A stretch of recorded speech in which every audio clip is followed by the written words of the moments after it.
अब हमें कहा जाता है कि हमारे कामकाज में दखल नहीं होता, लेकिन ये तो सीधा सीधा दखल है। कोई मुझे दिखाए फाइल जहां पे मिनिस्टर को इन चीजों के बारे में बाखबर किया गया है, या कहीं पे हमसे मशवरा करके बुलडोजर जो है गैराज से निकला गया है।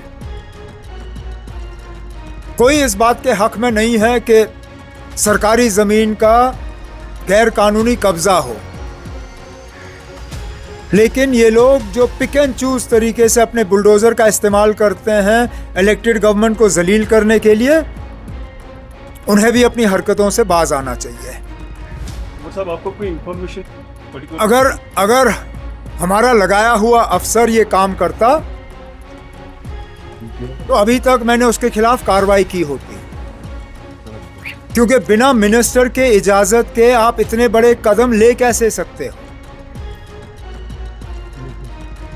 कहीं ना कहीं तो इसमें, जैसे मैंने कहा, मुझे एक साजिश की बू अब दिखनी शुरू हो गई है। क्योंकि एक बार ये होता तो मैं कहता चले ना गलती से हुआ है, 2 बार होता तो मैं कहता चलिए हो सकता है कि हुआ हो, लेकिन लगातार एक के बाद एक इस तरह की चीजें, ये सिर्फ और सिर्फ इलेक्टेड गवर्नमेंट को जलील और बदनाम करने के लिए किया जा रहा है, क्योंकि वो इस इलेक्शन के नतीजों को ये लोग हजम नहीं कर पाते।